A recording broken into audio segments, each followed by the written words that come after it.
The way I loved my wife at the beginning of our relationship and the way I love her now are two completely different kinds of love. Back then, I didn't really know her, but now I love her consciously because over these 6 years, we've done a lot for each other. Does that mean I've had butterflies in my stomach all these years?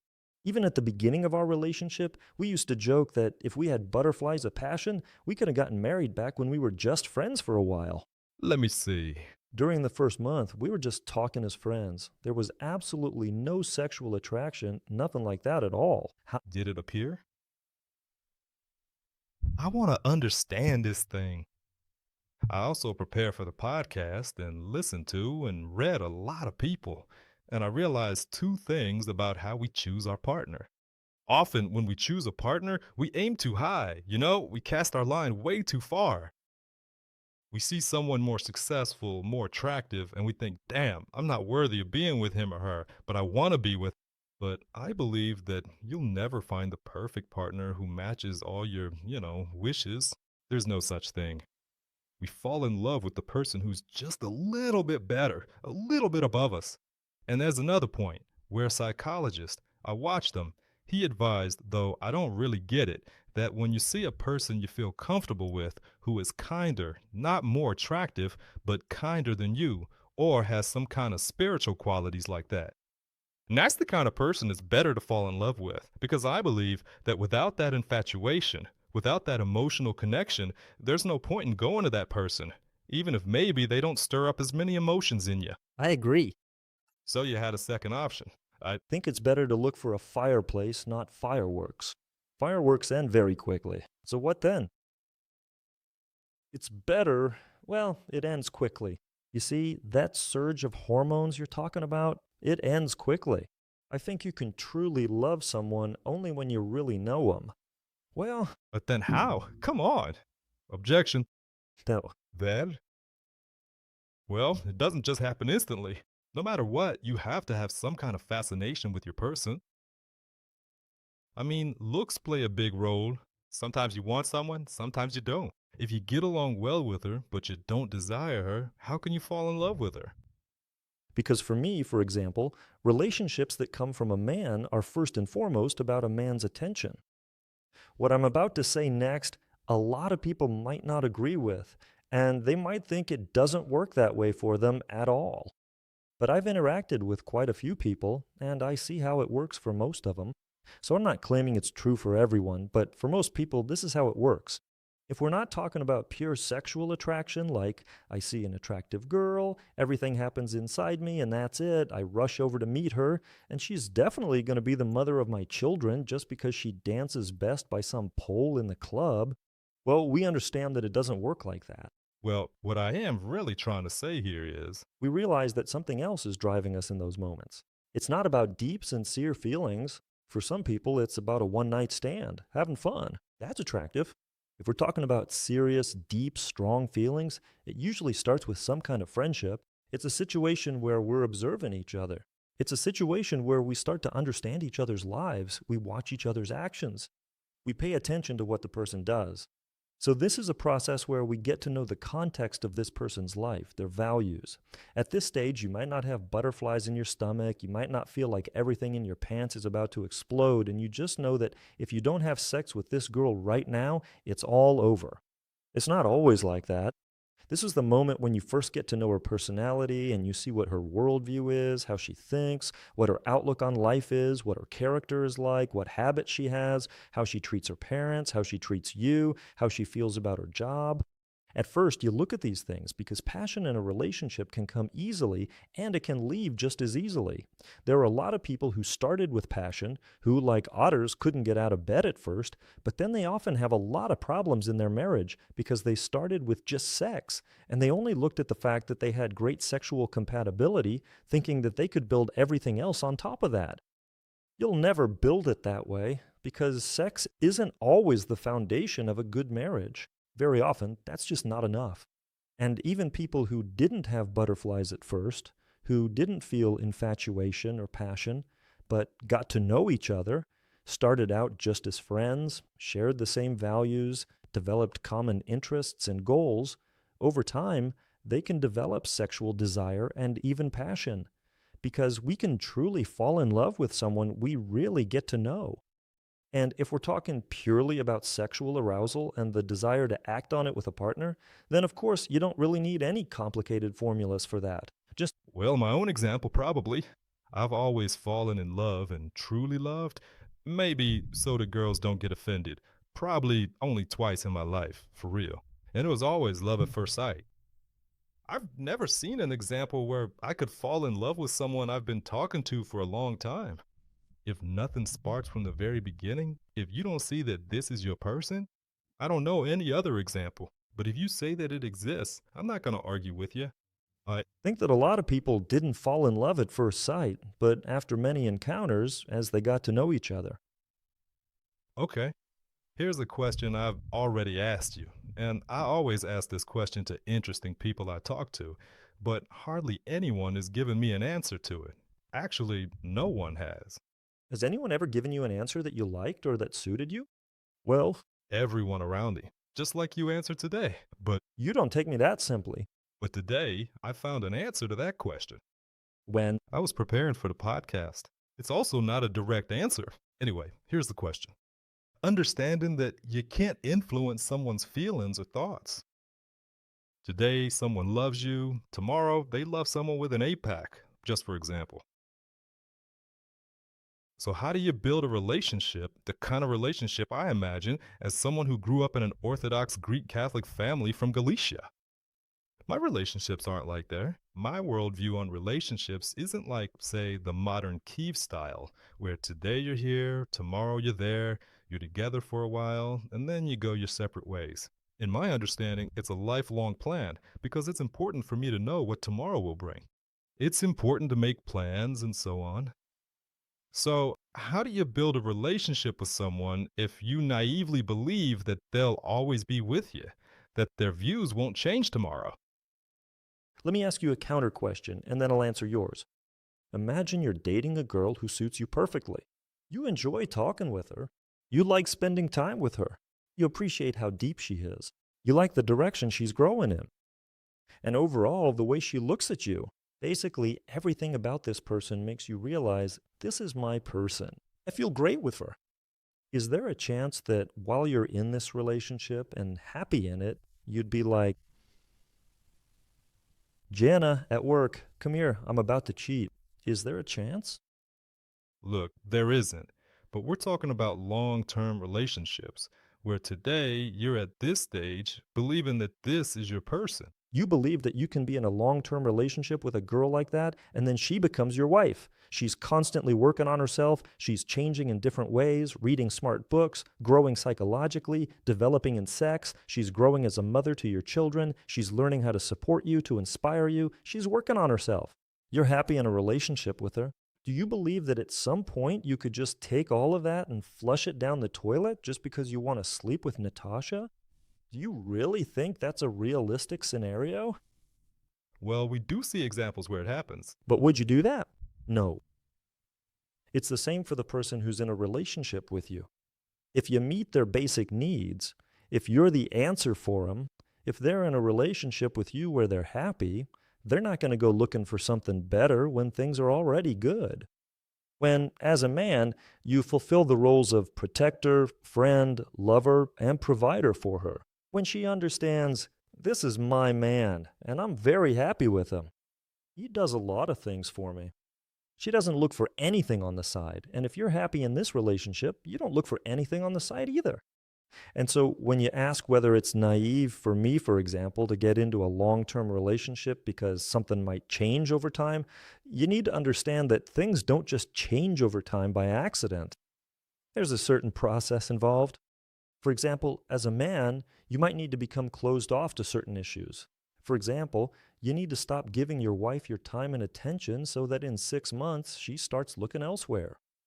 Or you need to stop providing for your family so that she feels like she's the one in charge, realizes she needs to think about money, and starts to lose respect for you. In other words, before she tells you, it's over between us, I'm filing for divorce, there's often a process that takes years. And my point is that if you as a man work on yourself and she as a woman works on herself, every year you'll both give each other what you need. It's not just about sex. It's not just about money. It's not about the fact that we like the same movies or TV shows. It's a much deeper process. When you study yourself, you study your loved one, you learn to talk with them throughout all the years of your married life and to really hear what they are telling you.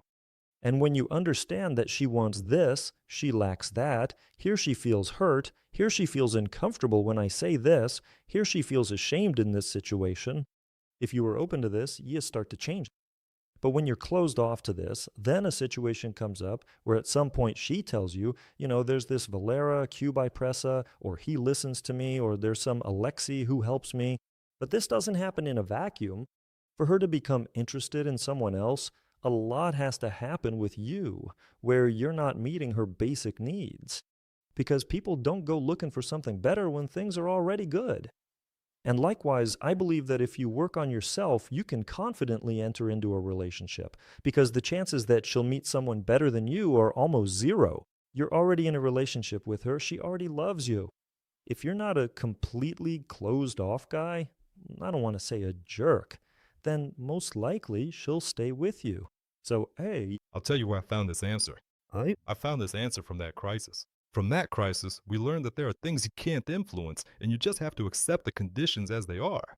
You can influence yourself, but there are things you simply can't control. Yeah, that's enough. If you can influence yourself, you can make it so that the person you love is happy with you. She won't leave you if you're able to change yourself. Get it? You think so? Yeah, well, look. I mean, like I told you before, if you're in a relationship with a woman and you're completely happy, you're not going to go looking for something better when things are already good.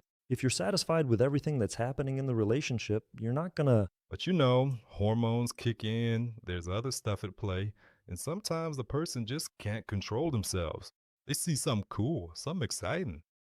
Like, I liked you 3 years ago, but now I've grown up. No, Look, you basically do control yourself.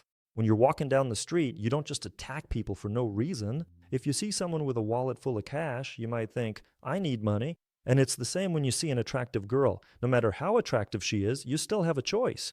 If you have an awesome wife at home, you have great sex with her, she's growing in that area, then you'd have to be a complete idiot to risk what you already have. That's just hypothetical. It's like when you have 2,000 hryvnias in your pocket, but you decide to hit some old lady on the head to steal her pension and you risk ending up in jail. That kind of behavior is just so illogical and stupid.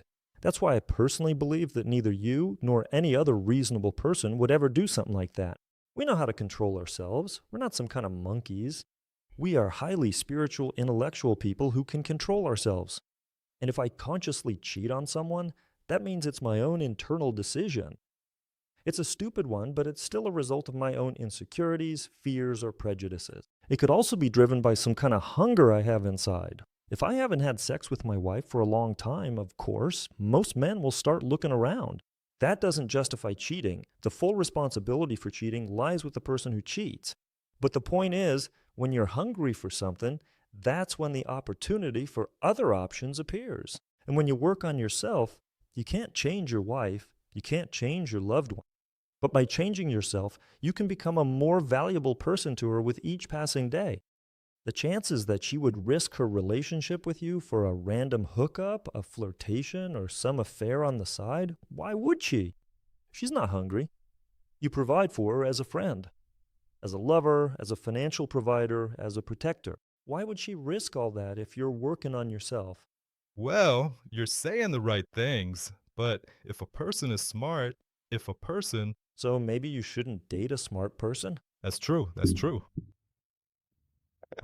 Friends, if you want to dive even deeper into the topic of relationships and learn how to build them so that your family is happy, and if you want to get through the crisis or the tough moments that might be happening in your relationship right now, I invite you to join us at our school for the course called Healthy Relationships. In general, relationships between a man and a woman can go through several stages.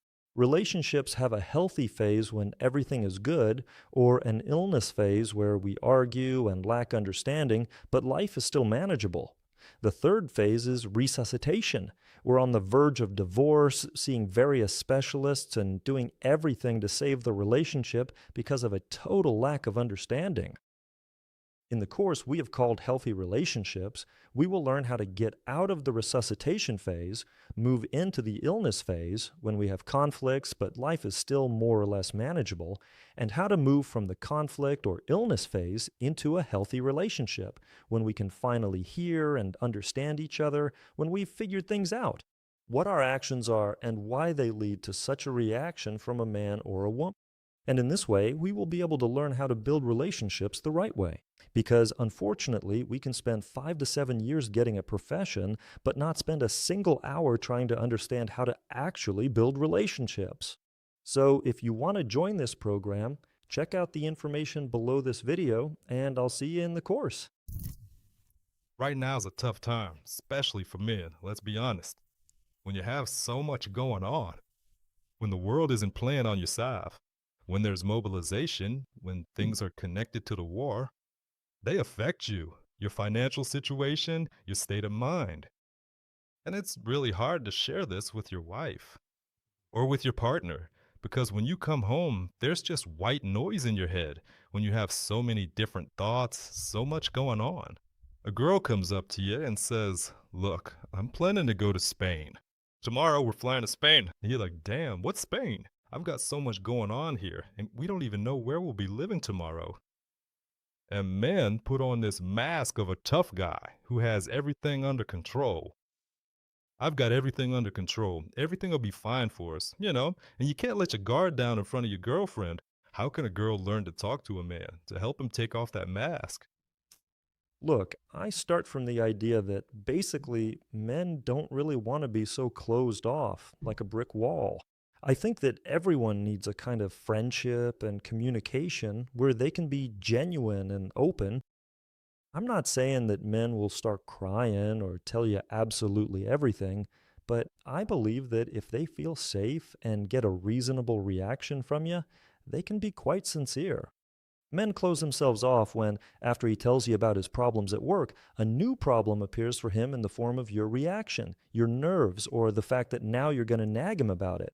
He said, "I might get fired." And that's it. You're already freaking out, panicking. What are we going to do? Where should I look for a job? Sasha, let's call Valerie Stepanovich. So when a woman reacts like that, that's when a man starts to close himself off. On the other hand, when a woman is able to calmly listen and understand that, just like with women, not every problem a woman talks about needs to be solved. Some problems just need to be heard, not solved. It's the same with men. When they share certain things, it's not always a reason to actively try to solve the situation, jump in and do something. Sometimes you just need to listen to them and say, "It'll be okay. I understand. It's not a big deal. We'll get through it." That's it.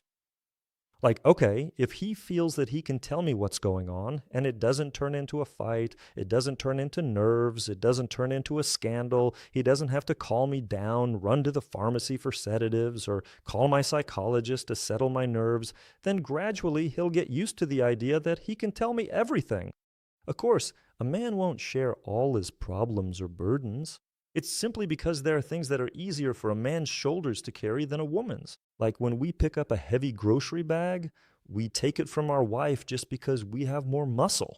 In the same way, we have more emotional strength in certain matters, and some work problems, stress, or risks related to our country we can carry a bit more easily.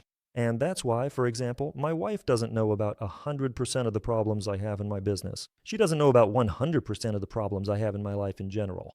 There are some things I can hold back a little, simply because she doesn't need to carry that burden. But she knows about every area, she knows the general outline of all the situations she needs to know about. And our reaction when someone tells us this will determine how much that person can be honest with us, or if they'll just be a stone wall who always says everything is fine. I've just heard very often things like, "I talk to him and he doesn't hear me.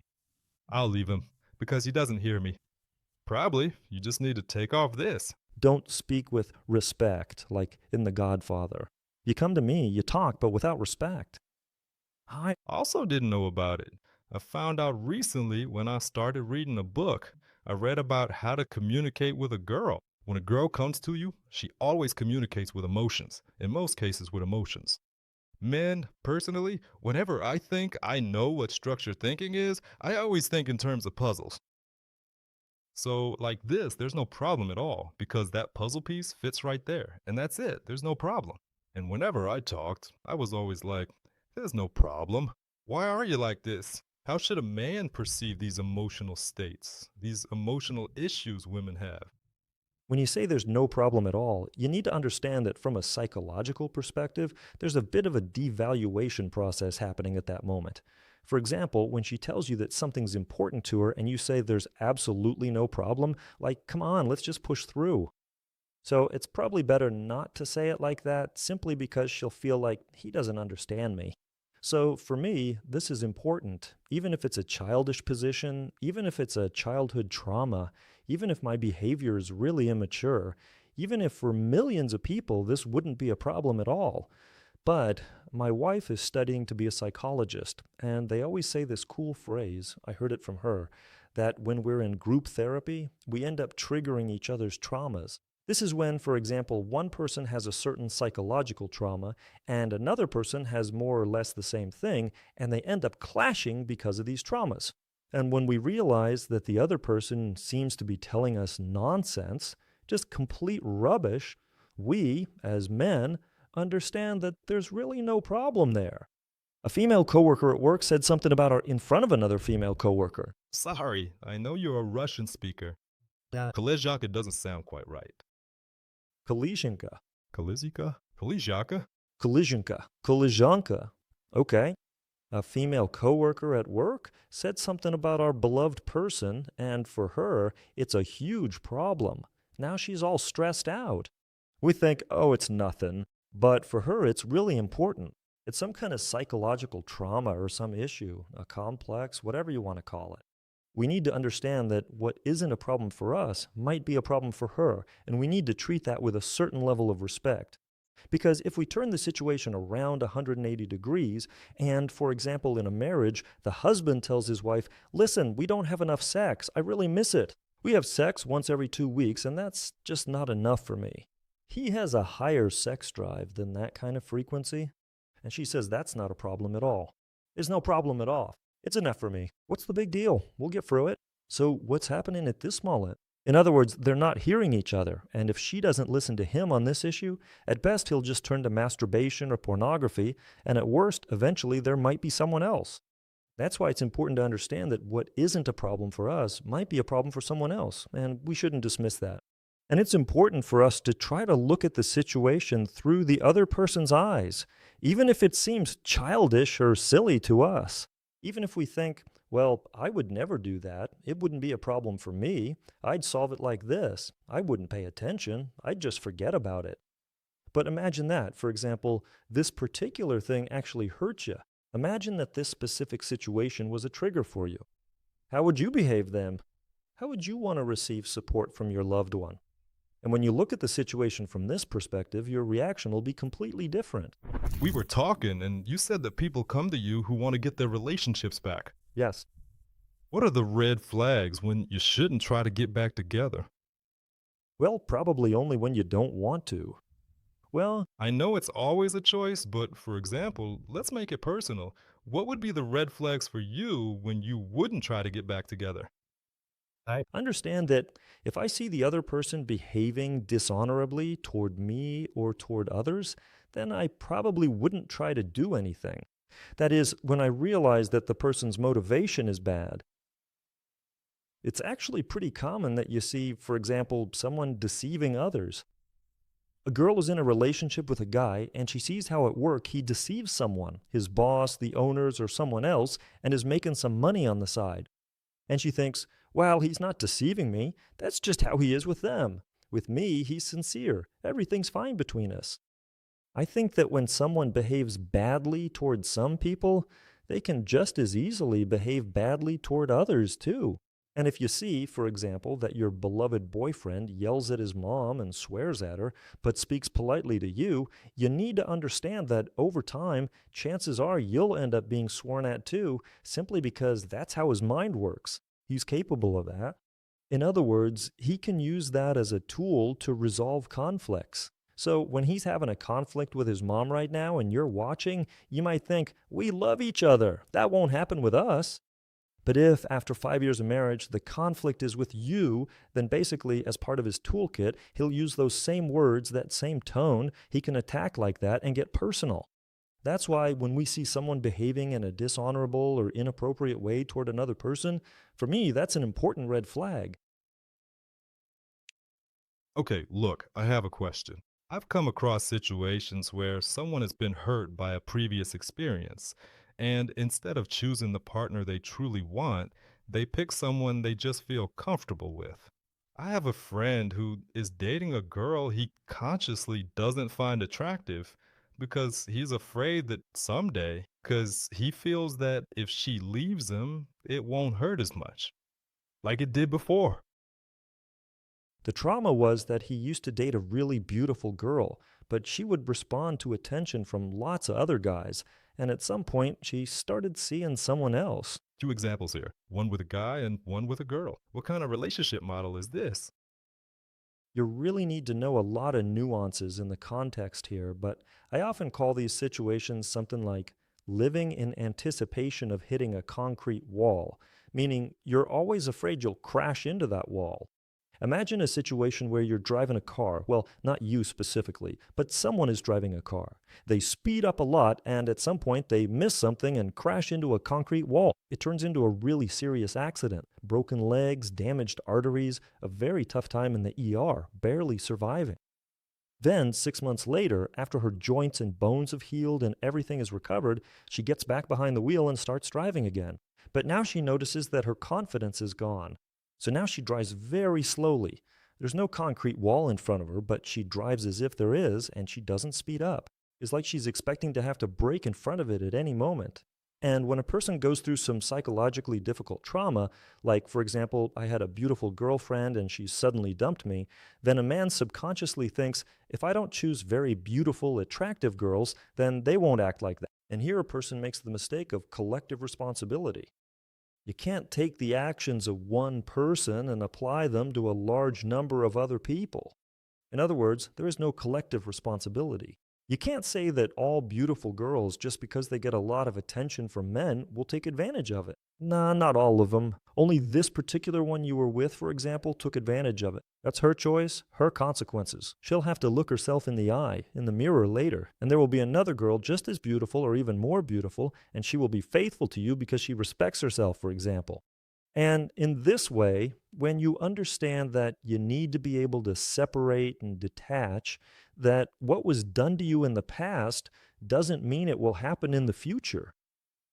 This guy named Sasha cheated on me, but that doesn't mean I can't build a happy marriage with any other Alexander just because his name is also Sasha. Okay, so look, about breakups, which we were talking about earlier. What do you think? When is the right time to start a new relationship, or at least go on dates? Or in the early stages, are you just hurting yourself and the other person? Look, this is completely individual for everyone because there are people who, for example, can fully move on from a past relationship in 3 months. And for someone else, it might take more time. How? Do you know when you're ready? When? Memories of the other person you were in a relationship with still actively trigger you. That is, when you don't go to their page to feed off negative or positive emotions. In other words, you can visit your ex's page, but if at that moment you don't feel any negative emotions like, ugh, what a jerk, he's off somewhere with another woman, or if you're not going there to get an emotional charge, whether it's good or bad, if you already see that situation as just a part of your experience, like, yes, we had a relationship, then that's a sign. We made those mistakes. We're not together anymore, but that's just life. And when you start to detach emotionally from that situation, you can calmly try being with someone new. For some people, 2 weeks is enough. You know, sometimes a person can get through it in 2 weeks because that depressive state, that sadness, can either be very deep and then the person quickly comes out of it, like they're wrapped in a blanket with cocoa, crying by the window for 2 weeks straight, very deep but quick. Or, for example, someone can be in this constant sadness for half a year, feeling bad for 6 months, but they're not depressed, not crying at home. They go to work, go to the gym, but inside they feel sad. So sometimes it's very quick and deep, and other times it's long but not as deep. But the point is, when you come up for air, you realize, okay, I can look at what happened without pain now, so I can try something new with someone else.